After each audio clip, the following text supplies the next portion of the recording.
Para ponernos en situación, alguna gente más aparecerá y como no vienen a escucharme a mí, sino vienen a escuchar a Marcos, pues dará ellos tiempo a incorporarse en su momento, ¿no? Bueno, hay que decir que existe un manifiesto que elaboramos distintos colectivos que voy a nombrar. Después de distintas reuniones nos pusimos de acuerdo y decidimos denominarnos como Comité del Centenario de la Revolución de Octubre, y que de él forma parte Izquierda Unida de Asturias, el Partido Comunista de Asturias, la Asociación Lázaro Cárdenas, la Comisión del Centenario de la Revolución de Octubre y la Asociación Hispano-Cubana Paz y Amistad. Elaboramos un manifiesto que no voy a leer por no cansar, pero que está en un tríptico suficientemente difundido por todos los sitios, y para no utilizar demasiado tiempo, las cosas ahí están básicamente, ¿no? O sea, en el manifiesto hacemos una interrelación entre lo que había sido la Revolución Francesa, donde había parado, y cómo 100 años después la Revolución de Octubre retoma lo que son las reivindicaciones fundamentales del movimiento obrero, de la pequeña burguesía también rusa. De ahí se desprenden pues esos 100 años últimos, de los cuales estamos hablando del siglo de siglos en la historia de la humanidad, por los avances que se producen en estos 100 últimos años. Desde aspectos en los cuales hoy se está reculando de una manera lamentable, por ejemplo, en el tema de las 8 horas de trabajo, de salarios dignos, de derechos sindicales, sociales, se va reculando en toda esta cuestión. Son elementos que pegaron un tirón tremendo en esa revolución de 1917, como en el caso concreto español, también en ese año 1917 se produjo aquella huelga nacional revolucionaria, y más tarde, pues por influencia de esa Revolución de Octubre de 1917, pues aparecen pues los partidos comunistas, la Tercera Internacional, dicho así de manera muy rapidísima, ¿no? Pero bueno, de ahí muchos de nosotros somos sus descendientes, los descendientes de esa revolución, y que en el caso concreto de España y su correlato asturiano, si se quiere aún más, pues tienen que ver pues eso, con aquella huelga revolucionaria de 1917, por un lado, más tarde con todo lo que fue la revolución del 34 y la última gran revolución obrera que conocemos en el mundo, de los trabajadores, y más tarde pues el golpe de Estado de los generales africanistas y la aristocracia y la madre que me parió. No falla, chico. Bueno, pues en esos términos, hoy, para profundizar en ellos y lo que tiene que ver la influencia de la revolución en América Latina, que lo estamos viendo todos los días, que decir, con situaciones en Uruguay o en la propia Argentina, idas y venidas, retrocesos, ahora con Macri en el caso concreto argentino, en el caso concreto brasileño, pues una situación muy, muy parecida de retome de la alta burguesía de nuevo sus posiciones, o la cuestión ecuatoriana con situaciones desagradables, y de nuevo pues con Correa, que quiere retomar la situación que anteriormente había dejado. Es decir, la influencia en el caso concreto de América Latina, por todo lo que esa relación con España y con el idioma en términos generales, tiene una importancia absolutamente capital, ¿no? Y de esto es de lo que nos va a hablar Marcos Reutemann, ¿no? Marcos Reutemann es doctor en Ciencias Políticas y Sociales, profesor titular de la Universidad Complutense, experto sobre estructura social en América Latina, estructura social contemporánea y estructura social de España, un referente importante en procesos revolucionarios latinoamericanos. Escribe en La Jornada de México, una columna muy leída realmente y que aporta siempre una posición política sobre múltiples cosas que ocurren en todo el mundo, en un lado o en otro. Fue dirigente también de Izquierda Unida Federal, escribió múltiples publicaciones y sigue escribiendo, cantidad de ellas. La última, por ejemplo, en 1985 escribió Génesis y Desarrollo de la Revolución Sandinista. En 1985 escribió también La política del PSOE en América Latina. En el 92, La democracia en América Latina, con Pablo González Casanova. En el 96, La democracia y el Estado multiétnico en América Latina, con Pablo González Casanova.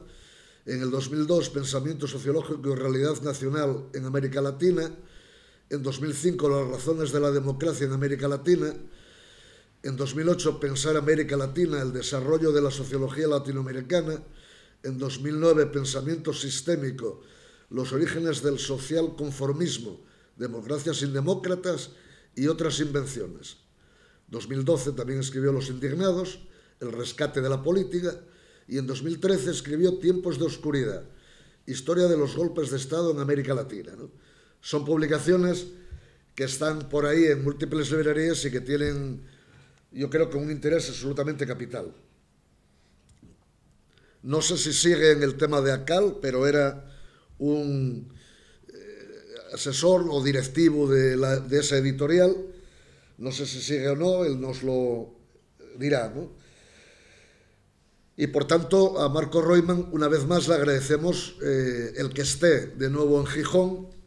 Siempre que recibe una llamada nuestra y tiene un mínimo de disponibilidad, no lo duda en venir hasta aquí. Por tanto, ya lo consideramos un amigo y vamos a hacer algún escrito de adopción formal de Marco Roitman en Gijón, porque yo creo que menos se puede pedir, ¿no? Y bueno, le agradecemos todo eso y entonces hoy el debate de este trimestre está centrado en la cuestión de la influencia de la Revolución Rusa en América Latina y con ello pues todos los movimientos de masas que a lo largo de estos 100 años se produjeron en aquel continente y también, lógicamente, en Centroamérica y Caribe, ¿no? De los cuales muchos de estos vestigios continúen. Y bueno, con vosotros Marco Roitman, que ya quien venís a escuchar.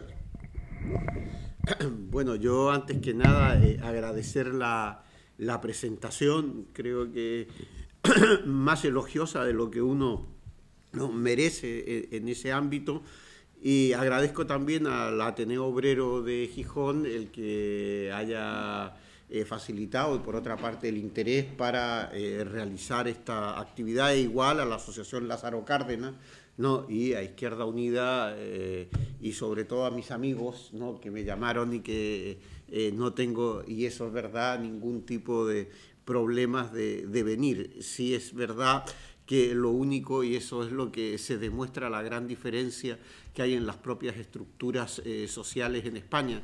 No es lo mismo viajar, nos guste o no, a Cataluña, donde uno tiene un AVE que en 2 horas y media lo deja, a viajar en tren, ¿no? Aquí a Gijón, donde son 5 horas y media, y que en definitiva también implica una de las configuraciones de la estructura o de las infraestructuras que hay desde la perspectiva también de los mecanismos en los cuales se va construyendo un poco la lógica y dinámica. Lo mismo pasa si uno lo ve en Andalucía, en el AVE con Sevilla y Córdoba, y Granada la dejan absolutamente tirada de por medio, por no decir Extremadura u otros sitios más. Por lo tanto, también las infraestructuras que uno puede señalar desde la perspectiva estrictamente de la división territorial en el ámbito de las comunicaciones, también demuestran las preocupaciones reales, ¿no? En dónde está el poder, cómo se construye y las dinámicas que hay.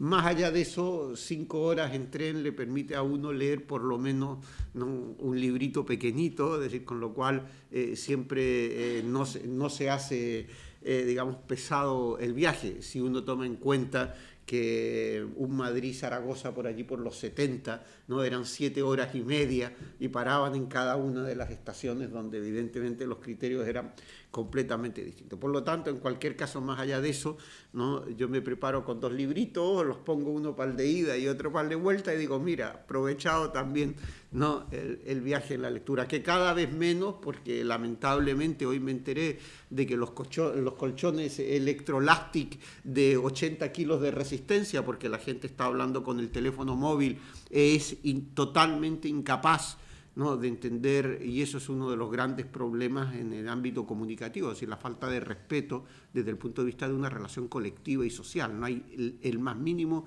respeto. Entonces uno se entera de conversaciones de muebles, de conversaciones de colchones, de piscinas, continuamente hablando por el móvil, e incluso hoy había tomado la precaución de venir en un vagón en silencio. Es decir, con lo cual tenía 2 opciones, o empezar a hablar en voz alta el libro que estaba leyendo, pero me parecía a mí que estar hablando un poco de la Revolución Rusa, que comentaba que ya por 3ª vez uno está leyendo con otras perspectivas la historia de la Revolución Rusa, es decir, cuando uno tiene una perspectiva también de tiempo histórico, uno lo ha leído a lo mejor a los 15, a los 20 y tanto, y después ya ahora ya con 60 años uno vuelve a leer un mismo libro, se da cuenta de lo que entendió, de lo que visualizó y también de los cambios históricos. Es decir, en ese sentido también para uno se da cuenta de lo que es la Revolución Rusa. No es lo mismo, comentaba, con Marcelo estábamos comentando también que mi primera lectura de la historia de la Revolución Rusa de Trotsky la realicé en Chile con 15 años, en el momento que fue uno de los primeros libros publicados por la editorial Kimantú, que era la editorial del Estado,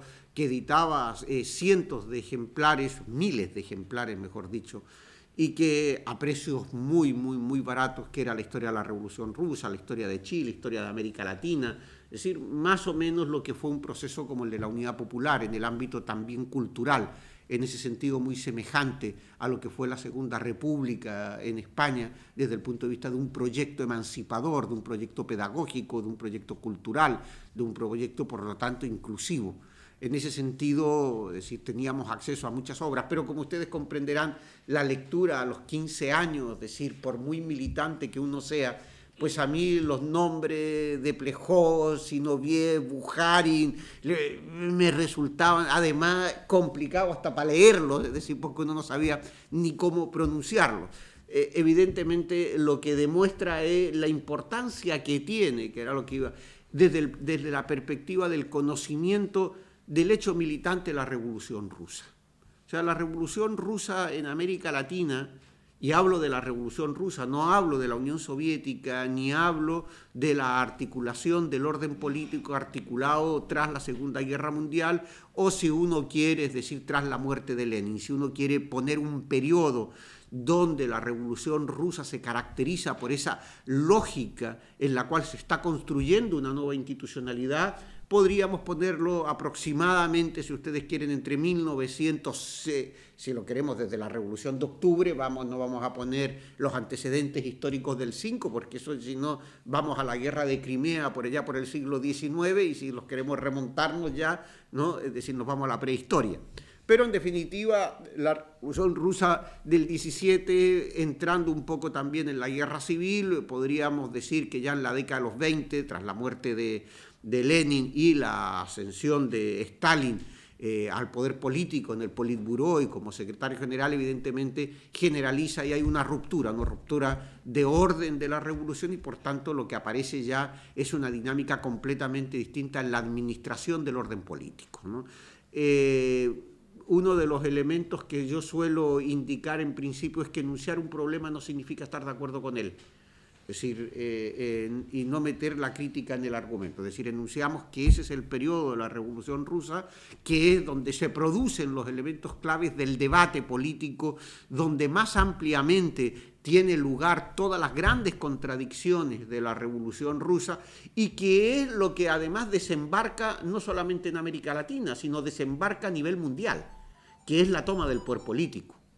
En el fondo, la Revolución Rusa y su influencia no tiene que ver tanto en el ámbito del conocimiento erudito de quiénes, cómo y de qué manera se fue construyendo el proceso y lo que fue la Revolución de Abril o las tesis de Abril, lo que fue San Petersburgo, bueno, Petersburgo, no San en su momento, o los elementos que estaban en los distintos soviets, hasta todo el poder a los soviets, o el problema con Kerensky, es decir, todo ese debate erudito, tiene que ver más bien con una discusión histórica, con una discusión política, si ustedes quieren, en términos teórico-académicos, no en el mal sentido de la palabra, sino también entendiendo que la teoría, desde el punto de vista del hecho político, es un intento de apropiarse de la realidad. Es decir, la lucha teórica es una lucha política.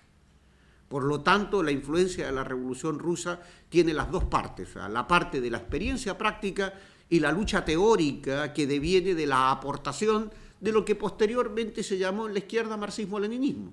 Es decir, el marxismo como construcción de crítica de la dinámica de la explotación desde la perspectiva de la crítica de la economía política y la toma del poder en términos de construcción de un orden social, que será el socialismo, en función de la lógica de la dictadura del proletariado, construido a través de un movimiento político, articulado a través de un partido en la dinámica de la construcción de la lógica interna de lo que fue el movimiento socialista internacional, transformado en la Tercera Internacional, si ustedes quieren, no en el movimiento comunista.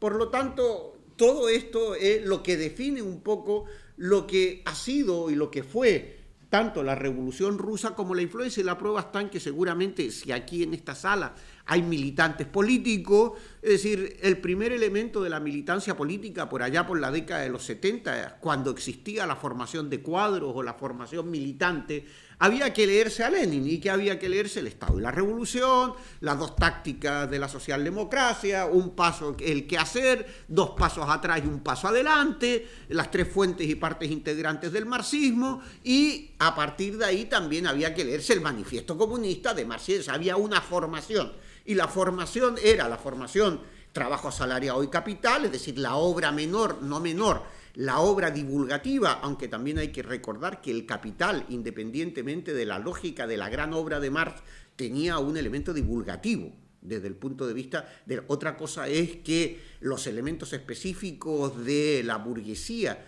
entendido fundamentalmente como lógica del conocimiento, lo hayan puesto como un texto especializado y lo sacaron de la lógica, ¿no?, de la lucha política que Marx lo quería integrar.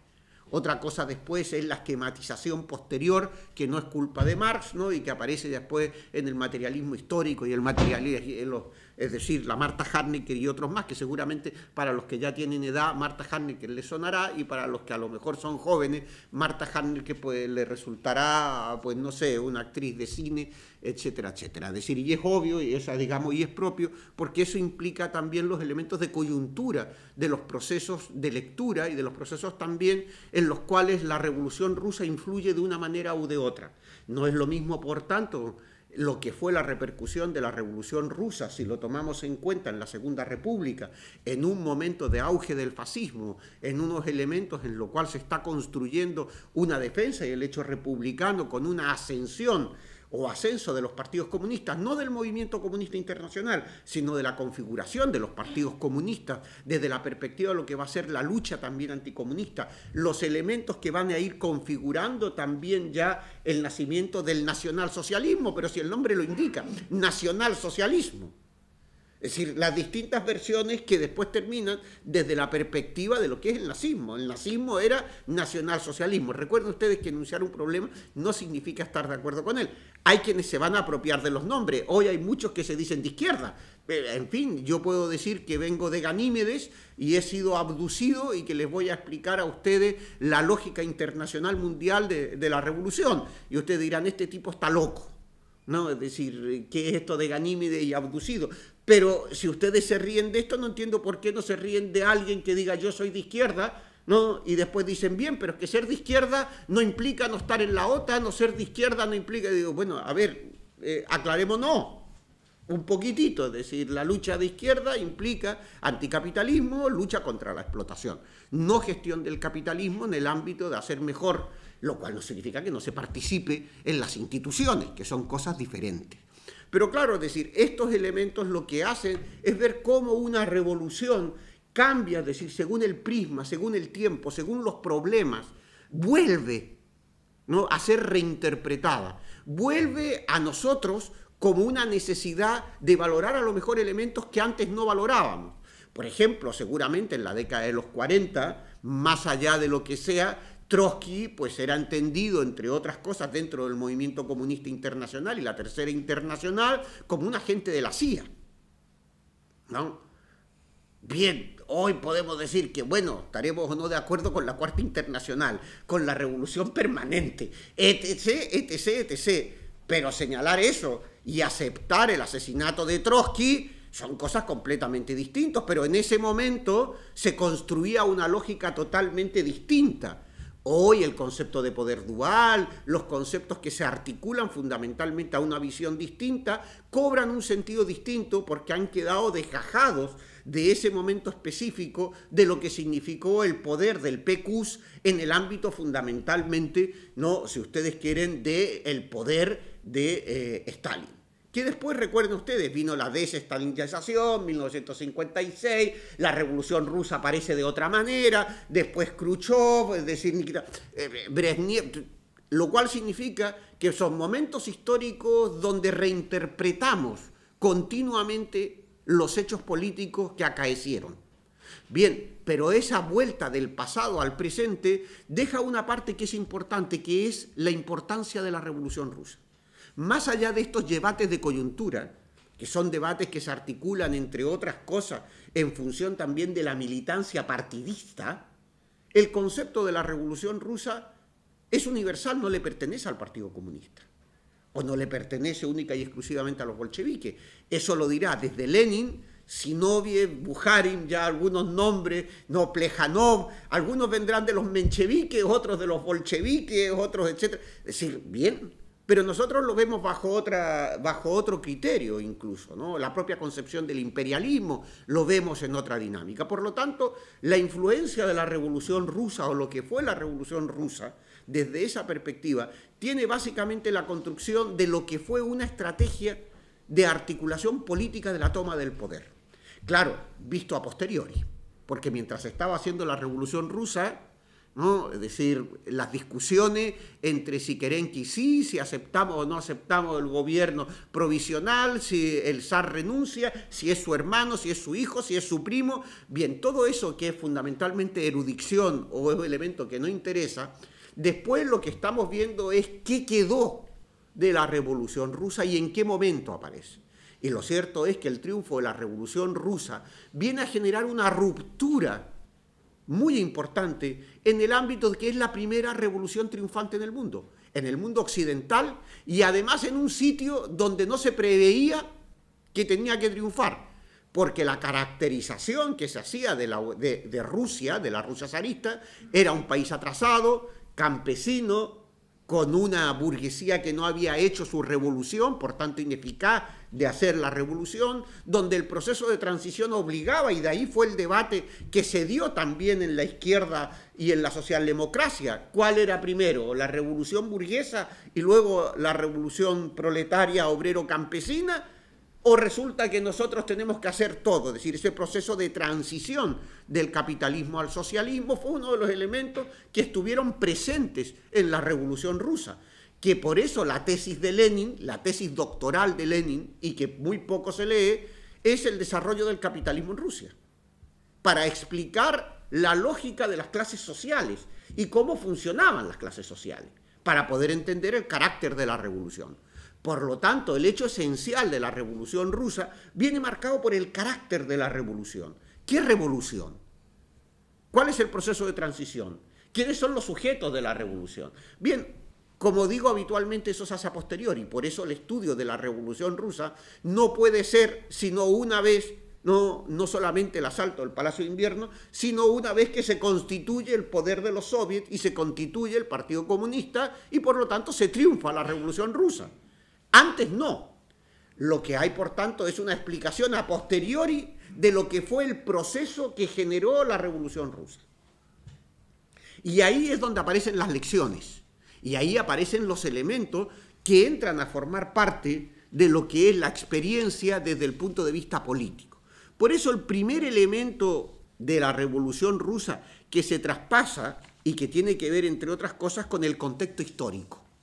El contexto histórico que aparece es un contexto de imperialismo, un elemento nuevo.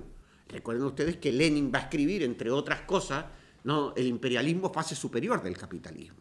Hay un elemento, por ejemplo, diferente. Mientras la Comuna de París, o si ustedes quieren los elementos propios de la revolución burguesa en la Revolución Francesa, incluso antes de la Revolución Francesa, la Revolución Americana, es decir, la primera revolución antiimperialista, en el fondo la Revolución Americana, donde tienen ustedes a Washington, donde tienen ustedes a Hamilton, donde tienen ustedes a los grandes, se supone que están en los billetes de 1, 5, 10, 20, 50 y 100 dólares, ¿no? Es decir, los grandes, ¿no?, Jefferson, etcétera, es decir, y Lincoln, todos los que son los grandes articuladores del proceso de independencia y la Constitución norteamericana de Estados Unidos, es decir, Filadelfia, todo lo que es la Convención de 1776, es anterior incluso a la Revolución Francesa. Por lo tanto, la influencia ahí de lo que va a hacer Franklin, por ejemplo, recuerden que Franklin había estado y se educa, entre otras cosas, en Francia, había estado también en Gran Bretaña, había tenido contacto con todos los enciclopedistas, había tenido contacto con todo el proceso de lectura de Rousseau, Lambert, Diderot, Voltaire. Por lo tanto, todo eso termina también en el caso de la revolución americana. Por lo tanto, en ese sentido no hay todavía una lógica imperialista como tal. La construcción del imperialismo, que es la unidad del imperio prusiano, es decir, la lógica de construcción de la Alemania con el Kaiser, es lo que determina en 1870 un cambio mundial, un cambio de construcción, de geopolítica también. O sea, reubica los Balcanes o reubica Europa y reubica también el problema político. Y ahí aparecen los primeros factores que van a definir el espacio donde se produce la Revolución Rusa. El primero, la internacionalización del capital. El capital, los mercados y la producción, es decir, una división internacional del trabajo, la producción y los mercados, que se articula fundamentalmente a través de una dinámica de la expansión del colonialismo. Pero de un colonialismo que tendrá otras dimensiones, que es la explotación de las materias primas, y una división de países en el ámbito de que no es la lógica del siglo XVII o del siglo XVIII o principios del XIX, en que todavía no están, y por eso hablamos de Estados-nación. Los Estados-nación del XIX vienen a construir ese espacio, ¿no?, de identidad que va a construir el Imperio Británico y que va a construir la idea de progreso y que van a definir los espacios de expropiación y apropiación que tienen que ver también con la revolución industrial. Ustedes dirán, ¿qué tiene que ver esto con la Revolución Rusa? Mucho, porque esto es justamente lo que aparece en el debate que en su momento también hizo a Marx preocuparse por estudiar Rusia, por decir, ostras, los países atrasados, los países que antes nosotros considerábamos tenían que seguir la estela del capitalismo, esa idea de progreso que había estado presente en los escritos de India, ya no están presentes en los escritos de Irlanda. Es decir, ya a finales de la época de Marx, los escritos sobre Irlanda, 1867, 68, 70, es decir, él ya empieza a visualizar que la lucha es también en el ámbito del nuevo proceso del imperio. O sea, está viendo un poco ese elemento que después va a visualizar Lenin directamente, no, Lenin, Rosa Luxemburgo, Hilferding, también Kautsky, es decir, más allá de si el renegado Kautsky o no, estamos hablando, es decir, en el ámbito teórico de los aportes. Por eso es necesario recuperar hoy aquello que nosotros dogmáticamente, cuando digo nosotros, porque ya yo por lo menos tengo una edad, y en ese sentido también, ¿no? Es decir, Kautsky o Bernstein o Blanqui, aquellos que constituían, digamos, ese armazón teórico de debate de la Segunda y la Tercera Internacional, al final nosotros lo pasábamos por el tamiz de la militancia. Leíamos muy poco su pensamiento. Y lo que leíamos era, si es de los míos es bueno, si no es de los míos es malo. No, lo mismo que decía, y me van a perdonar, lo que sea un artículo que creo que se lo envié el día sábado, aprovechando, que se llama Los violadores y acosadores están entre nosotros. Es decir, las actitudes machistas están en gente que nosotros conocemos, que son de izquierda, que manosean, que tocan, pero como son nuestros les reímos las bromas. ¿no? Entonces pasa igual que con la corrupción. Los corruptos son los del otro lado, los nuestros son buenos. Entonces no importa que los nuestros hayan robado 450.000 euros o 500.000 o se hayan conseguido una beca que en la Universidad de Granada o en la Universidad de Málaga, total son 1.500 euros. No, es igual de corrupto y eso no es izquierda. Bueno, quiero decir con esto que nosotros aplicamos muchas veces esos criterios para denostar pensamiento teórico, pensamiento, si ustedes quieren, revolucionario, que evidentemente cuando Lenin está planteando la crítica a Bernstein tiene toda la razón del mundo, pero es el debate que hay que meterlo en su lógica. Pero, es decir, aparte de eso, hay que abrir la discusión, hay que abrir el abanico y hay que tenerlo. Pero eso es justamente una de las influencias de la Revolución Rusa, que lo estoy diciendo yo en el 2017. Esto yo no lo diría en el 1980. Porque tampoco lo pensaba, porque estábamos cortados por un patrón de la Guerra Fría, porque estábamos cortados por un elemento específico, ¿no?, en el ámbito de lo que era la defensa del socialismo frente a la lógica del imperialismo norteamericano, la guerra de Vietnam, etcétera, etcétera. Hoy, por tanto, hay otros problemas que hacen retornar la Revolución Rusa para hacerle otras preguntas. O sea, en el fondo retorna a nosotros para preguntarnos. Lo mismo pasa, si ustedes quieren, en el hecho de la memoria y de la memoria histórica con la Segunda República. Sí, cuando estamos hablando de los niños de la guerra, cuando estamos hablando de los elementos que definen fundamentalmente la Segunda República, ya no solamente estamos hablando de la educación, no estamos hablando solamente de los valores de los médicos de pueblo que se hicieron, o los propios ateneos obreros, o las casas del pueblo que se articularon, sino fundamentalmente preguntamos, ¿y qué pasa, ¿no?, con el ámbito de la justicia? ¿Qué pasa, ¿no?, desde la perspectiva de todos aquellos que a día de hoy siguen en las cunetas? O sea, el hecho de la Segunda República revierte con otras preguntas, con otros elementos y con otros conocimientos, porque la gente joven no sabía esto. Sin embargo, por tanto, aparece la Segunda República puesto en otra lógica. Ya no es la dinámica rojos y azules, o la Falange y los republicanos, o el PC, o André Unín, o los elementos. Aparece bajo otras preguntas. Lo mismo pasa con la Revolución Rusa. Aparece con otras preguntas, con otras dinámicas, a resolver otros criterios.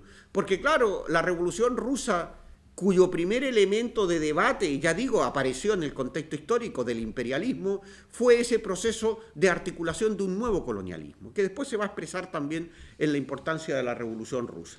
Y por otra parte, la Primera Guerra Mundial, ese elemento específico que cambió el mundo. Es decir, la Revolución Rusa no aparece en el aire. La Revolución Rusa se construye en la época del imperialismo y con dos elementos clave: la unión del capital financiero y el capital industrial. Es decir, la banca y el capital industrial, que es lo que generó el capital monopólico.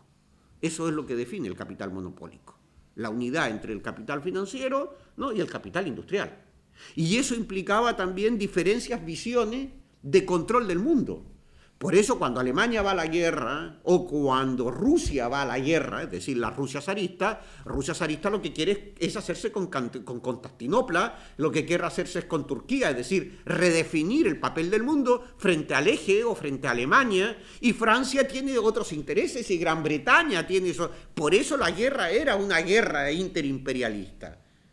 Y la guerra era por apropiarse de espacios y redefinir, por una parte, el mundo europeo y las colonias. No era de otra.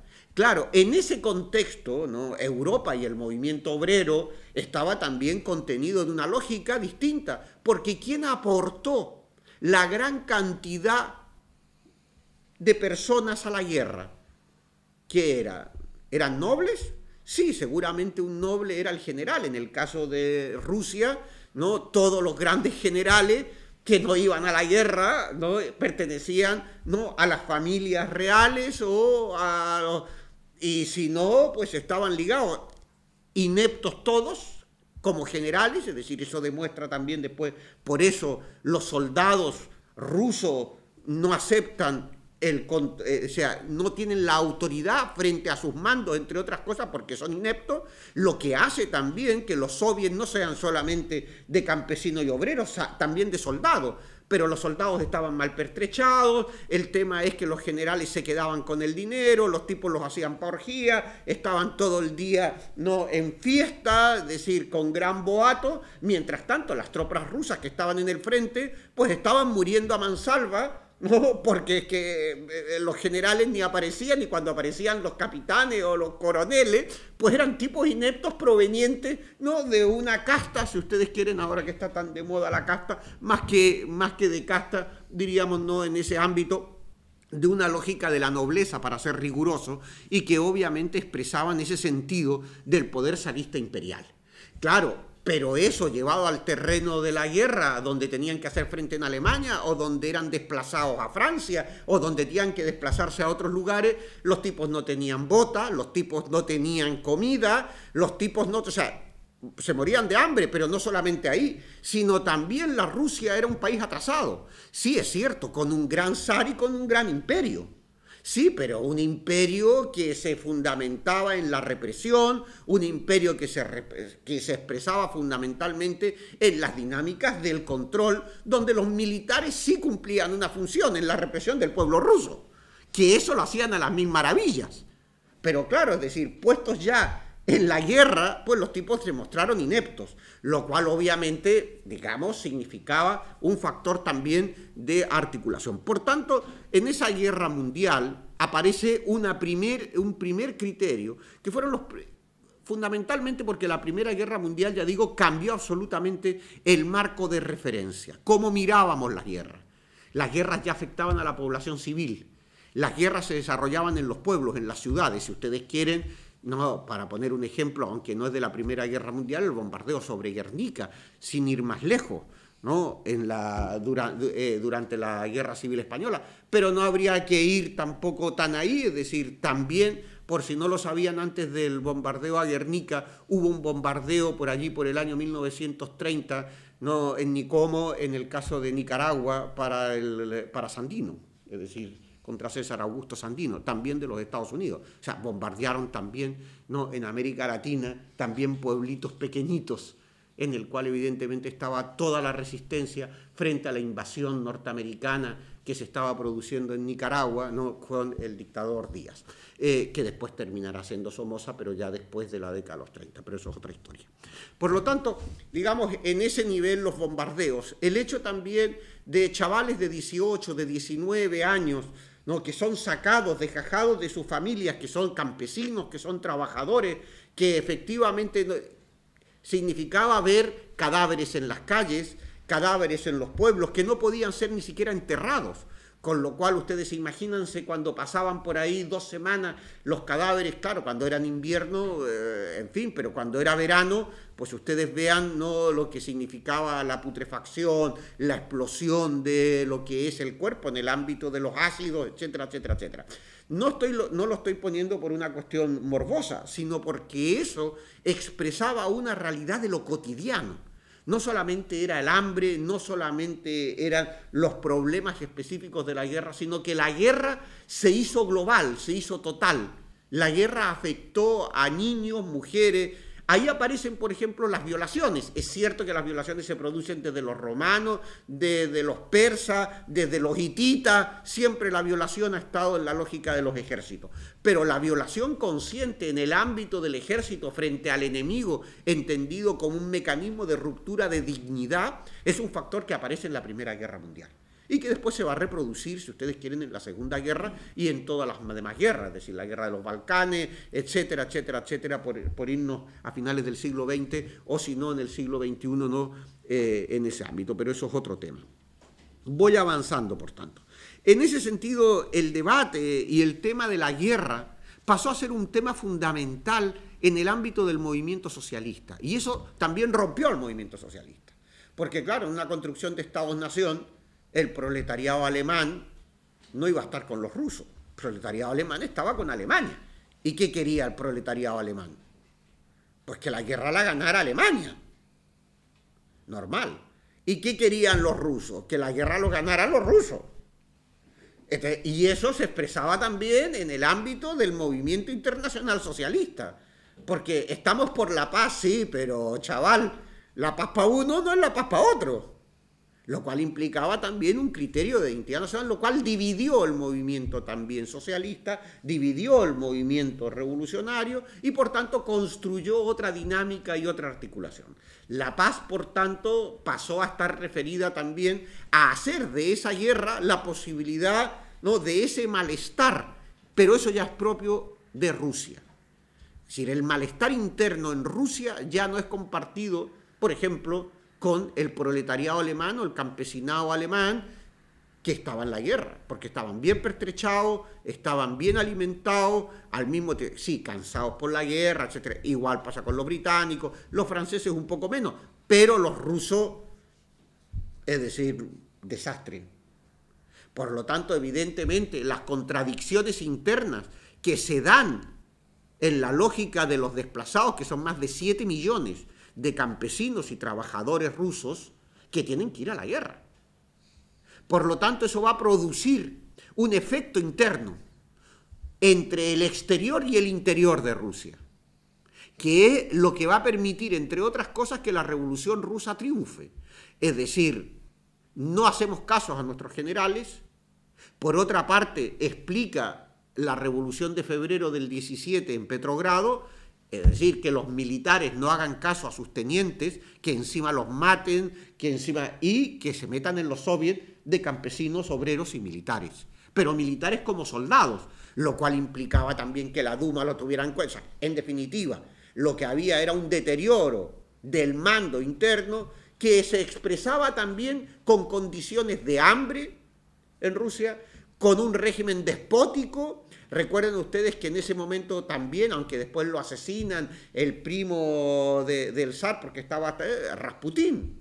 O sea, ustedes piensen también en lo que había en ese momento en Rusia. Entonces hay un proceso degenerativo del orden político, ¿no?, con un zar que evidentemente será el zar de toda la Rusia, pero según todos los elementos históricos era un inepto, un tipo que no se preocupaba. La zarina estaba preocupado del tamaño de Rasputín, ¿no?, y de 25.000 cosas más. Por lo tanto, el criterio era represión, represión. Si ustedes leen las cartas en la época, hay que reprimir, hay que reprimir, hay que reprimir, sacar a los militares, a los militares, a los militares y a los militares. Evidentemente eso va a generar no solamente malestar, sino fuerzas políticas distintas, lo cual efectivamente hacen posible que la guerra imperialista, en el caso solo de la Rusia zarista, se transforme en guerra civil. Por eso la propuesta de Lenin es una propuesta minoritaria, es una propuesta que tiene que ver específicamente con las condiciones específicas, ¿no?, de la Rusia zarista, y que obviamente, si ustedes quieren, se traduce después en el triunfo de la Revolución Rusa. Es inexplicable el triunfo de la Revolución Rusa si no es por las condiciones de la represión, las características en las cuales se ejercía el poder, los elementos en los cuales vivía. Por ejemplo, durante la Primera Guerra Mundial, la cantidad de oro, plata, lujo en el cual vivía la nobleza rusa no tenía nada que ver, ¿no? Es decir, o sea, la corrupción estaba a la orden del día. No, es decir, evidentemente, si ustedes quieren, no, es decir, los sobres de Génova no pasaban por Petrogrado y por Moscú o por Kiev, ¿no? Y los bárcenas también existían, ¿no?, en la Rusia zarista. Lo que pasa es que aquí los bárcenas no nos han generado ese malestar que termine en un proceso revolucionario dual, no que nos haga despreciar el orden, sino más bien, no, es decir, aceptamos que es un grano, ¿no?, o un garbanzo negro, y que esto funciona perfectamente bien, ¿no? Efectivamente. Por lo tanto, el triunfo de la Revolución Rusa se da en este contexto, en un contexto también de Primera Guerra Mundial, en un contexto, por tanto, donde lo que va a aportarse y que va a aparecer es que es el primer triunfo de una revolución socialista. Repito, eso es lo que queda, porque eso era lo que no se pensaba. Por lo tanto, eso es la esperanza que nace. Y además nace porque es una revolución socialista, una revolución, por tanto, organizada desde abajo a la izquierda, con un partido minoritario hasta casi julio del 17, por no decir hasta octubre. Es decir, el carácter del partido bolchevique, que después terminará siendo el Partido Comunista, con todos los elementos de la Tercera Internacional, los 21 puntos del partido, evidentemente recuerden ustedes que a Lenin, cuando llega, ¿no? Y llega en el famoso tren blindado, o sea, lo consideran un loco. Cuando el tipo dice todo el poder a los soviets y vamos a hacer la revolución y no a la Duma y no a esto, dice, pero, o sea, Kornikov, y dice, invitemos a Lenin para descojonarnos de este tipo, no, porque mejor que venga, tráetelo, porque es que vamos. Y además, recuerden ustedes, lo acusan de pro-alemán, porque el tipo pasa por todo. Por lo tanto, tampoco esa visión idílica de que el triunfo de la Revolución Rusa fue el elemento de la vanguardia del proletariado organizado en el partido. No, mire, esa es la historia posterior, que se organiza para darle credibilidad. Pero la historia real de la Revolución Rusa, que ese es el problema, por eso se construyó a posteriori para demostrar, uno, que el carácter de la revolución era posible. Dos, que la revolución era posible, entre otras cosas, a través de una alianza obrero, campesino y militares, es decir, de los soldados, que sean capaces de destruir un orden como el orden zarista en una sociedad como la sociedad rusa. Y evidentemente el segundo elemento fue el carácter de las alianzas que facilitaron el elemento. Y el tercero, la construcción de una organización, es decir, carácter de la revolución, revolución proletaria, carácter socialista de la revolución, alianza obreros porque se supone que Petersburgo, los elementos específicos del soviet eran evidentemente en las zonas más industrializadas y no campesinas, por tanto los obreros, pero articulados también a los campesinos. ¿Por qué? Porque los campesinos habían sufrido los problemas de una reforma en 1905, habían tenido los primeros elementos de transformación, por ejemplo, la guerra de Crimea, finales del siglo XIX, y que por lo tanto también había generado una lógica de terratenientes que habían evitado que esa reforma se diera. Por tanto, los campesinos estaban jodidos, es decir, el trabajador del campo, y también había un interés común, porque además a quienes eran trasladados a la guerra eran los campesinos, con lo cual los militares o los soldados que estaban pertenecían también a, si ustedes quieren, a la clase, a los campesinos, al campesinado pobre, ignorante. Estamos hablando, recuerden ustedes, es decir, no estoy diciendo que sean idiotas y tontos, sino estamos hablando de una sociedad culturalmente elitista, donde el 80% o el 90% del campesinado ni sabía leer ni escribir. Por lo tanto, estamos hablando de los elementos de control, y de control político, control ideológico, control social, etcétera, etcétera.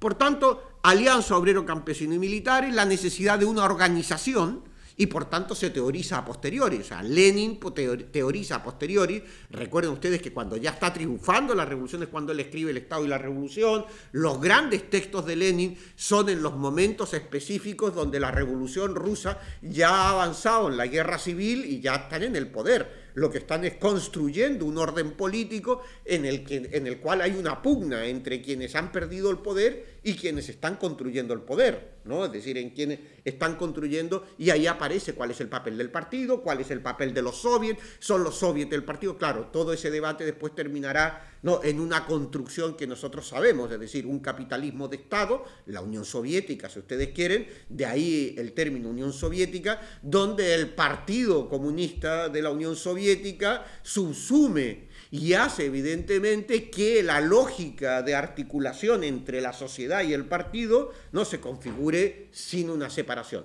Que es, por ejemplo, la gran diferencia, que eso lo entendieron perfectamente los cubanos. Es decir, el Partido Comunista de Cuba, ¿no?, tiene claro cuál es su papel y tiene claro cuál es el papel, si ustedes quieren, de la sociedad política y de la sociedad civil cubana. Es decir, no hay, por tanto, un solapamiento, no hay, por tanto, una absorción, sino que hay una división en que el partido cumple una función, pero la sociedad organiza sus formas de elecciones, tiene sus mecanismos de representación. Es decir, el partido no coopta, el soviet, si ustedes quieren, no coopta todo el elemento y por otra parte establece, si ustedes quieren, toda esa lógica. Pero eso ya no es hablar de la Revolución Rusa, sino de los resultados del proceso de la Revolución Rusa una vez institucionalizado el orden a partir del Partido Comunista de la Unión Soviética. Por tanto, tenemos el carácter de la revolución y el poder dual, que es la gran teoría que aparece entre un poder que se disuelve y un poder que emerge, y por tanto esa concepción de dos órdenes institucionales que se disputan el poder del Estado es lo que determina que la guerra civil se realice. la dictadura del proletariado como concepto de hecho democrático frente a la dictadura de la burguesía. Ese es un concepto que aparece en la Revolución Rusa, claro, que la instrumentalización por parte de la derecha o por parte de la intelectualidad burguesa, pues ha generado que la dictadura del proletariado es un mal concepto desde el punto de vista de lo que genera como miedo, de lo que genera como temor, de los elementos psicológicos. Entonces, el concepto de dictadura, que además no era dictadura del proletariado, era dictadura democrática del proletariado en el ámbito del hecho de esa construcción. Ha quedado no como dictadura del proletariado, un concepto que evidentemente desde el punto de vista político diríamos que no ha sido el más afortunado desde la perspectiva de la lógica del socialismo, aunque estemos de acuerdo con su contenido, con su sentido, y que yo la siga reivindicando a día de hoy, no como dictadura del proletariado, sino como esa dictadura, si ustedes quieren, frente a la lógica del capitalismo, es decir, la dictadura burguesa. Estamos hablando en términos teóricos para entendernos, ¿no? Por tanto, desde esa perspectiva, ¿cuál fue la influencia de la Revolución Rusa? Hemos dicho el carácter de la revolución, la alianza de clases, la necesidad de construcción de un partido, en este caso ya el Partido Comunista, ya no es menchevique y bolchevique, ya no es las lógicas que van a aparecer entre los distintos partidos, el Partido Populista o los partidos nacionalistas, sino que ya aparece definitivamente la necesidad de organización de un partido para hacer la revolución. Porque el Partido Bolchevique al final, ¿qué hizo? La revolución. Eran minoritarios, eran 4 gatos, y de la noche a la mañana los tipos fueron creciendo, no en términos de organización, porque eso fue a posteriori, desde el punto de vista de los carnés, sino que fue creciendo en el ámbito de la credibilidad del proyecto y el programa. Es decir, sus tesis de abril, las tesis de junio, los elementos que fueron definiendo le dieron ese papel protagónico en el cual las banderas rojas, los elementos de construcción de lo que era la perspectiva del cambio político, quedaron aglutinados en los bolcheviques. Por lo cual hubo una pérdida de los mencheviques, una pérdida de los que se llamaban fundamentalmente los demócratas, el concepto de socialdemócratas, más o menos, tampoco nos vamos a meter ahí. Por lo tanto, esa es la lógica. Y con eso tenemos más o menos también un último elemento, la ruptura entre el socialismo y el comunismo. Si la Revolución Rusa genera ya una ruptura en el movimiento comunista o en el movimiento internacional que podríamos llamar desde el punto de vista del debate socialista, que es la creación de la Tercera Internacional y la dinámica de hacer la revolución de clase contra clase. Y a partir de ahí, ¿no?, esa lógica es la que se va a desarrollar, uno, en la creación de la Tercera Internacional, la creación de un único partido comunista mundial, que es la Tercera Internacional como único partido comunista internacional, y la necesidad de desplegar, ¿no?, esa influencia en todo el mundo. Es evidente que el triunfo de la Revolución Rusa va a coincidir con el fin también, un año más tarde, de la Primera Guerra Mundial, con la reorganización del imperialismo y, por otra parte, también con el señalar, cuidado, que aquí hay una revolución socialista, una revolución proletaria, una revolución que hay que aislar, que al mismo tiempo hay que retener, y eso implica la represión en Alemania, implica la crisis de los Balcanes, la primera, implica fundamentalmente una reacción de todas las casas monárquicas, Bulgaria, Hungría, etcétera, etcétera, que van a redefinir también el papel de la Unión Soviética, ya de la Revolución Rusa, la Unión Soviética, ya como Estado de Unión de Repúblicas Socialistas Soviéticas, en el ámbito de lo que va a significar un debate específico de la Revolución Rusa, o la revolución en un solo país o la revolución permanente. Es decir, los elementos que van a generar si la revolución rusa puede triunfar siendo solo en Rusia, o la revolución rusa se tiene que expandir, porque ese es el famoso debate, ¿no?, donde entran también Zinoviev, Bukharin, Stalin, Prevanachevsky, es decir, todos los grandes teóricos que habían estado, unos en los mencheviques, otros fuera del partido, otros historiadores, etcétera, etcétera. Es decir, tampoco es tan idílico, ¿no?, esa visión de que el partido bolchevique y el partido comunista habían liderado, no, porque tampoco fue tan así. Lo mismo pasa en América Latina con el Frente Sandinista, si ustedes quieren, ¿no?, o incluso con el movimiento 26 de julio en Cuba, es decir, después se reconstruye, pero el movimiento 26 de julio, si no cuenta con los bohíos, si no cuenta con los campesinos donde llega, es imposible que se hubiesen establecido en Sierra Maestra. Claro, es evidente que después uno va a decir, el movimiento 26 de julio, la historia me absolverá. Digo, chaval, eso está bien para la militancia. ¿no? Está bien para generar moral, está bien para generar fuerza, pero oiga, la historia no es tan así.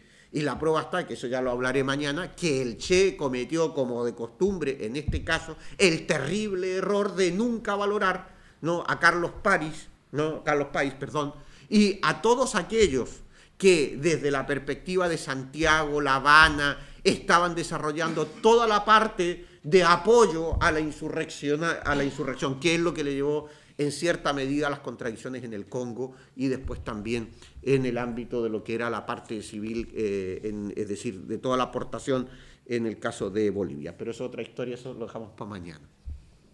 Por lo tanto, el problema aparece ligado a esa lógica, y la Revolución Rusa en América Latina lo que hace es transformar esa utopía en la posibilidad de toma del poder. Pero claro, es decir, como llega la Revolución Rusa en América Latina, aparece también mediatizado por un hecho. En América Latina tiene su propia historia, tiene su propia dinámica de los procesos políticos, procesos sociales, sus luchas, ¿no?, sus matanzas, sus héroes en el ámbito del movimiento obrero, la creación de los sindicatos, la creación de los partidos políticos de la izquierda, es decir, ese partido socialista, según qué países. Claro, también con ejércitos que hacían lo mismo que en Rusia, es decir, reprimir, reprimir y reprimir. Recuerden ustedes, me imagino que los que ya tienen un poco de edad, a los Quilapayún, digo, no con la matanza Santa María de Iquique, no la famosa cantata Santa María, pero las matanzas de las bananeras, las matanzas de las carboneras, las matanzas de los ferrocarriles, las matanzas de los estibadores, la guerra contra la Patagonia en el caso de los pueblos originarios en Argentina, o los chichimecas en el caso de México, y todo eso articulado también en una revolución como la Revolución Mexicana de 1910, que tiene también una influencia. Entonces, en América Latina aparecen dos grandes tradiciones, ¿no? Una tradición que es la tradición interna propia de su historia, de la Gran América, que lucha contra el imperialismo y que lucha en ese ámbito también, no, desde la perspectiva de las luchas antiimperialistas, que se encuentra con un triunfo de una revolución mexicana, pero también con la revolución rusa, que tiene puntos en común: la reforma agraria, las 8 horas, el reconocimiento a la guerra. Recuerden ustedes que las 8 horas fue una reivindicación de los soviets, nunca aceptado en gran parte, pero los bolcheviques la defendían, es decir, la jornada de 8 horas, el descanso dominical, que coincidía, ¿no?, con Zapata, o coincidía con Villa, ¿no?, 7 años antes en el ámbito de la Revolución Mexicana. Por tanto, ahí van a confluir y se va a acelerar. Eso va a determinar que los partidos socialistas, que los partidos nacionalistas de izquierda en América Latina, inicialmente antiimperialistas, populares, democráticos, nacionalistas, empiecen a decantarse o bien hacia la izquierda, que aparecerán los primeros partidos comunistas, y que empiecen en esa lógica a mirar a Rusia o a mirar ya a la Unión Soviética, y otros partidos más articulados a la dinámica burguesa nacionalista, que empiezan a mirar en una lógica anticomunista desde el punto de vista de la lógica de la ruptura socialismo-comunista. Y ahí aparece Allá de la Torre y el APRA, la Acción Popular Revolucionaria Antiimperialista, y aparece, por ejemplo, en Cuba, el Partido Comunista Cubano, fundamentalmente Mella, ¿no?, que es el gran debate. Mariátegui aparece en otra lógica, que es el debate teórico del marxismo, donde él además dice: yo no estoy de acuerdo con que se le cambie el nombre a Partido Comunista, sino prefiero el Partido Socialista, y prefiero el concepto de la huelga general, los elementos que habían definido también el hecho de la violencia, porque uno de los factores que va a aparecer en la revolución es el hecho de la violencia. Es decir, nadie puede negar que una revolución es violenta. La violencia, por tanto, será una reivindicación específica de la Revolución Rusa. O sea, no hay ninguna revolución que no haya recurrido a la violencia. Desde la Revolución Americana, pasando por la Revolución Francesa, siguiendo por Haití, si ustedes quieren, la Revolución Negra, y siguiendo por... Ninguna revolución, por tanto, está ajena a la violencia, a la sangre, a la muerte, al asesinato y a la traición. Sin embargo, en la dinámica que va a aparecer, resulta que todas las demás revoluciones, la Revolución Francesa, etc., todas estas van a ser consideradas unas grandes revoluciones y buenas, mientras que la Revolución Proletaria va a ser considerada de asesinos, rojos, maleantes, comunistas. Es decir, la violencia se va a enquistar en el ámbito específicamente del movimiento comunista, frente al resto de revoluciones que supuestamente hicieron las grandes reformas, como Cromwell, ¿no?, u otros más en Inglaterra, sin matar a nadie. Es decir, no hubo absolutamente nada de nada, ¿no? Entonces, para que ustedes vean, la violencia aparece, por tanto, articulado también al hecho revolucionario, que es lo que explica el concepto de la dictadura revolucionaria del proletariado en el ámbito de Lenin. Yo no estoy de acuerdo con la caracterización en el 2017, pero en 1917 era correcta esa definición en ese ámbito. Por eso hay que ir al lugar y retroceder y volver para ver cuándo eran y cuándo no. ¿Por qué? Porque el mismo concepto de partido hoy se ha perdido. El concepto de vanguardia, por ejemplo, en América Latina no caló desde esa perspectiva. No caló porque los partidos comunistas en América Latina, cuando se fueron generando, tuvieron una influencia desigual en función de cómo se crearon esos partidos comunistas desde el punto de vista de la influencia en el movimiento obrero.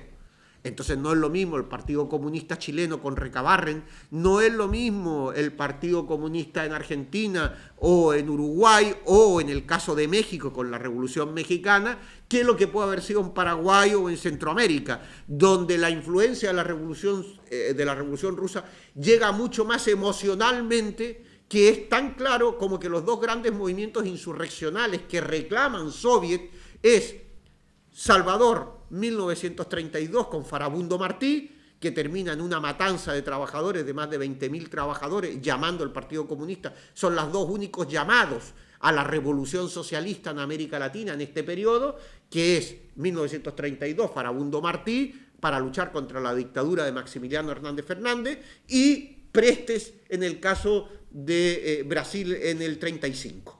Es decir, son los dos momentos que curiosamente ninguno de los dos, bueno, Prestes un poquitito en el caso de Brasil, por la influencia. Prestes es un teniente de ejército que hace la gran revolución en el 27, que lucha contra el Estado Novo en el 31, el Estado neofascista que se genera con Getulio Vargas, y que en el año 35, bueno, Prestes hace todo un camino, se llama la columna Prestes, la columna Prestes que va a recorrer toda la parte noroeste de Brasil, y que va a ser el creador y fundador del Partido Comunista brasileño, casado con una alemana que va a ser después detenida y trasladada a la Gestapo, es decir, se le va a entregar a la Gestapo en el año 36, cuando es derrotada la columna Prestes, y ambos estaban llamando a la insurrección de los soviets. Y dice, bueno, ¿y dónde están los soviets? Pero para que ustedes se den cuenta, el resto, por tanto, ya es historia. En el ámbito de los partidos comunistas, por tanto, en América Latina tuvo una influencia en la creación de los partidos comunistas. Pero la Revolución Rusa yo creo que es más, tiene una andadura más amplia que la de los partidos comunistas. Es decir, se puede incluir en justamente lo que hemos hablado, en el debate teórico-político de la organización, de las formas sobre las cuales hacían la lucha, las dinámicas en las cuales aparecían, y evidentemente ahí aparece el hecho nacional, el hecho colonial, el hecho del debate de la emancipación del antiimperialismo, que para la Internacional Comunista tenía más importancia Asia, ¿no?, y el problema de China y los elementos que América Latina. América Latina para la Unión Soviética fue más bien secundario, salvo cuando se trató de asesinar a Trotsky, ¿no?, como estaba en México, pues donde tuvo cierta importancia en la lógica de financiamiento del Partido Comunista mexicano. Recuerden ustedes Siqueiros y Diego Rivera, ¿no? Siqueiros no fue el primero que intentó un atentado que le salió fallido, hasta no toda la dinámica que hay. Por lo tanto, en América Latina la influencia fue genérica desde el buen sentido en el ámbito de lo que estamos hablando, es decir, en la perspectiva de la revolución socialista es posible, la esperanza de la transformación de la lucha contra la explotación es posible, la lucha que puede ser capaz de derribar un orden socialista, de un orden capitalista, es posible, y por tanto la revolución está a la orden del día. Lo que puso es la revolución a la orden del día. Y eso es lo que significó un gran movimiento de organización, de acelerar las lógicas políticas, que es lo que llevó, entre otras cosas, a la creación del partido. Voy concluyendo para dar tiempo al debate. Por tanto, en América Latina se trató también de ese leninismo, incorporarlo, y de ahí el concepto marxista-leninista. O sea, para entenderlo en esa lógica, incorporando el leninismo, todo lo que en definitiva tenía de teórico el debate en la Segunda Internacional y en la Tercera Internacional. Es decir, no solamente el pensamiento de Lenin, sino la lógica de construcción de una vanguardia de organización del hecho político de la conciencia, capaz de articularse con el manifiesto comunista de Marx y Engels y con todas las tradiciones de la Comuna de París, es decir, lo que fue la historia del movimiento obrero europeo, engarzarlo con la historia del movimiento obrero latinoamericano. Porque el movimiento histórico latinoamericano, como movimiento obrero, tiene su propia dinámica, su propia histórica, sus propios referentes y su propia lógica de incorporación. Entonces lo que fue esa influencia articulada en la esperanza de una lucha que dejó de ser utópica para transformarse en la posibilidad de la construcción para la destrucción del orden del capital. Es evidente que en las condiciones de América Latina dependía mucho del poder de las oligarquías, de ahí devienen los grandes golpes militares iniciales pro-oligárquicos de la década de los 30. O sea, los golpes pro-oligárquicos de la década de los 30, articulados a la crisis de ese capitalismo de 1929, tiene que ver, entre otras cosas, con el temor a una revolución popular, a una revolución antiimperialista y a una revolución fundamentalmente socialista. Por tanto, hay que distinguir la marcha de los partidos comunistas en América Latina de la marcha de la Revolución Rusa en su influencia y también del marxismo latinoamericano. Por lo tanto, uno tiene que incorporar esa influencia en lo que después va a ser los frentes populares de la lucha antifascista, lo que va a ser la construcción que va a tener una referencia fundamental después en la lucha anticomunista, pero ya la Revolución Rusa va a quedar, si ustedes quieren, en la biblioteca. No en la biblioteca desde el punto de vista como una lectura erudita, sino que las demandas políticas de transformación en América Latina hacen que la Revolución Rusa mantenga su influencia en el ámbito organizativo, en el ámbito del debate sobre la construcción de la revolución, en el ámbito de ver que hay un edificio socialista, sea el que sea. Y tras la Segunda Guerra Mundial decir, es posible, tenemos un edificio capitalista que no nos gusta, que es explotación, y tenemos un edificio socialista que a lo mejor no es de nuestro agrado, pero constituye una visión donde mirarnos, y eso lo entendió el capitalismo. Por eso el capitalismo, que no tenía y nunca había tenido una teoría del desarrollo, mientras que el socialismo sí lo tenía, la teoría del desarrollo socialista sí estaba articulado, como desarrollo desigual y combinado, las dinámicas expresadas por Marx, ya digo, en los escritos sobre Irlanda, es decir, la necesidad de la reforma agraria, la necesidad de la construcción del Estado, también en el ámbito del desarrollo como un factor cualitativo frente al crecimiento, como un factor cuantitativo, estaba presente y por eso el socialismo tenía una idea de desarrollo y tenía una propuesta de desarrollo. El capitalismo no. El capitalismo tuvo que crearla a partir de la Segunda Guerra Mundial y eso se llamaron las etapas del crecimiento económico. Will Whitman Rostow. Y eso permitió, entre otras cosas, el Plan Marshall. Las dinámicas que se discutieron, no es extraño que le dieran el premio Nobel a quien escribió las etapas del crecimiento económico, un manifiesto no comunista, que era la reconstrucción histórica de incorporar también a la Revolución Rusa en un proceso de desarrollo industrial y de crecimiento económico en tiempo distinto al tiempo de lo que había sido la Revolución Industrial o la primera Revolución Industrial de Gran Bretaña, la segunda la francesa, la tercera fundamentalmente Rusia, bueno, la segunda y la tercera, no, Francia y Estados Unidos, y después la cuarta, articulación en las etapas del crecimiento económico. De ahí viene Países en Vías de Desarrollo. Es una teoría articulada por el Departamento de Estado norteamericano, con más de $4 millones pagados a Will Whitman Rostow, miembro del Consejo de Seguridad Nacional, y que se le pide que establezca una teoría del desarrollo capitalista para hacer frente al desarrollo socialista. Y por tanto, a partir de ahí, el capitalismo tiene su teoría del desarrollo, plantea las etapas, entonces acumulación de fuerza, despegue económico, sociedad de masa y sociedad de consumo generalizado en la época del automóvil, que es la metalmecánica y la industria. Fíjense ustedes la influencia que tiene la Revolución Rusa, no solamente en el ámbito teórico, sino en la necesidad de crear una teoría del desarrollo para el capitalismo, a fin, entre otras cosas, de poder combatir el edificio socialista. Claro, ese elemento es lo que puso en perspectiva, ¿no?, esa Revolución Rusa. Por lo tanto, más allá de lo que derivó la caída del muro, etcétera, etcétera, podríamos decir que esa influencia fue lo que determinó también la historia del movimiento obrero a nivel internacional y a nivel mundial. las luchas anticoloniales, la revolución fundamentalmente en el sudeste asiático, los factores de Camboya, Laos, es decir, bueno, estoy hablando la guerra de Vietnam, no vamos a poner, no estamos hablando aquí de los Yemenes Rojos, es decir, fundamentalmente no la guerra de Vietnam. Más después el triunfo también de un proceso político de gran influencia en América Latina, como fue el triunfo de la Unidad Popular en Chile, que por primera vez se decía el uso de la violencia no.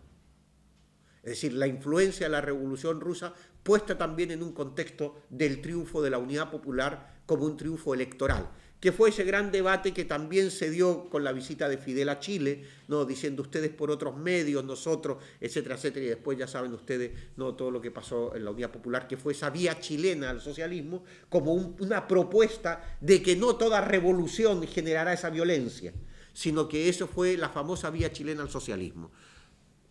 Fueron 5 puntos, y con esto ya concluyo para entenderlo, es decir, 1, respeto a la institucionalidad, 2, proceso de nacionalización de los productos básicos, es decir, de las grandes empresas, respeto al proyecto vigente de la violencia institucional puesto en el ámbito de las Fuerzas Armadas, ¿no? Y fundamentalmente lo que va a ser las 3 áreas de la economía, la área mixta, social y privada. Los 5 puntos que definen la vía chilena al socialismo era respeto a la institucionalidad, respeto al ámbito constitucional, reforma constitucional desde ese propio orden, ¿no? Monopolio legítimo de la violencia en manos de las Fuerzas Armadas, lo que explica, entre otras cosas, ¿no? Ese debate político en Chile de la vía chilena al socialismo, el proceso de separación de las 3 áreas de la economía y el respeto al ámbito judicial de la división de poderes. Eso es lo que Allende señala el 21 de mayo de 1971 en el Congreso Pleno, que es la primera lectura al Congreso Pleno, que es lo que se definió como la vía chilena al socialismo. Y eso tenía que ver también con una influencia de la Revolución Rusa, porque lo que dice Allende es, oiga, nosotros somos herederos también de la Revolución Martiana, somos herederos de la Revolución Mexicana y somos herederos también de la Revolución Rusa. Somos marxistas y, para que no quede duda, y lo dice Allende, soy leninista. Es decir, creo en la lucha de clase, creo en el elemento que se va a articular, pero creo que uno de los factores de la transformación no va a ser el asalto a los cuarteles de invierno, no va a ser un partido vanguardia, sino que va a ser la unidad popular. Es decir, cambia incluso el concepto de partido al concepto de frente, pero no de frente amplio como frente antifascista, sino de unidad de partidos de izquierda y no de izquierda, ¿no? Es decir, laicos, cristianos, comunistas, socialistas, socialdemócratas. Y eso evidentemente implicaba también una visión distinta en la década de los 70 de lo que en Europa se constituyó, y ya sí que termino, que he amenazado 2 veces con terminar, que significó también otra relectura de la Revolución Rusa, que fue el eurocomunismo. ¿Qué fue el eurocomunismo? Sino, entre otras cosas, ¿no? Una reinterpretación de la Revolución Rusa. Baste recordar, no voy a adjetivarlo, ¿no? El libro del señor Santiago Carrillo, Eurocomunismo y Estado, donde evidentemente cambia la visión del Estado y dice que el Estado no es de clase, sino que el Estado es una gestión articulada públicamente por todos y que no se trata, por tanto, ya de la toma del Palacio del Invierno ni la dictadura del proletariado. Claro, véanlo ustedes también en la época, los criterios, los elementos, pero significa, entre otras cosas, la gran ignorancia desde el punto de vista del hecho teórico, es decir, no entender que la lucha teórica es una lucha política y que tú puedes articular una lucha política, pero claro, o sea, los niveles también de desconocimiento tienen que ver también con la propia formación, ¿no?, de la militancia. Pero eso es historia de los partidos comunistas, historia del Partido Comunista de España, y desde luego yo, que no soy militante, no me voy a meter en ella. Agradezco la atención, ya sé que me he enrollado más de 55, casi 1 hora, pero ustedes también tienen que entender que es, yo creo que una arrogancia por mi parte intentar explicar la influencia de una revolución en todo un continente. He intentado explicar algunos de los elementos que creo que pueden señalar por qué hay que revivir 100 años después el hecho de la Revolución Rusa, porque sigue siendo viable la lucha anticapitalista, porque sigue siendo una necesidad en tiempos donde el capitalismo es cada vez más depredador, en tiempos donde hoy lo que estamos es frente al fin del planeta, y por eso la lucha del socialismo también se redefine. No es capitalismo versus socialismo, sino es la humanidad entera contra el capitalismo. Y eso redefine también las tácticas de la izquierda, redefine también la dinámica y nos hace repensar, ¿no?, el papel de la Revolución Rusa en el ámbito del acervo de lo que yo creo que es la memoria histórica del movimiento obrero, del movimiento popular y del movimiento socialista. Y en ese sentido yo creo que sigue estando vigente la Revolución Rusa. Otra cosa es, evidentemente, no que sus actores ya hayan perdido esa relevancia y también para muchos incluso no resulten ya como parte de la Guerra de Tronos, cosa que yo nunca he visto, pero como todo el mundo ya habla, ¿no?, es decir, que fueran personajes, ¿no?, de una novela o de una telenovela de la Guerra de Tronos. Espero que haya servido para la reflexión. No se trata de pensar como Reumann, sino de pensar. Lo que yo he querido es traer, ¿no?, debate, discusión y reflexión, más allá de sentar cátedra o más allá de intentar señalar que lo que yo digo es lo que es, ¿no?, y que por lo tanto estoy aquí en plan dogmático. Yo creo que también lo que enseñó la Revolución Rusa, si la leemos hoy, es que por no ser dogmática, en el ámbito de la revolución logró triunfar. En el momento en que la Revolución Rusa perdió esa capacidad de debate y discusión, aunque era a muerte teóricamente, y eso también lo hacía el Che, ¿no? Ya que mañana el Che, por ejemplo, decía, aunque no lo decía, pero eso lo digo yo soy muy respetuoso con las personas, pero muy irreverente con las ideas, empezando con las mías. En el momento en que las ideas se transforman en dogmas, la posibilidad real de pensar el mundo, de pensar el socialismo, no, evidentemente es inviable. Por eso se trata de reflexionar, no de estar de acuerdo conmigo, sino de que si esto ha servido para la reflexión y para generar al menos algo en nuestra visión de la revolución, bienvenido sea, y espero que me vuelvan a invitar ya un poco más lejano en el tiempo, y agradezco vuestra atención. Muchas gracias.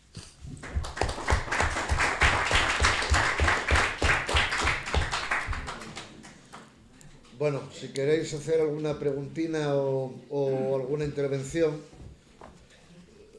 se pueden ocurrir muchísimas, ¿no? Quisiera, hay un tema que a mí me viene a la cabeza, en el caso concreto de la propia creación de los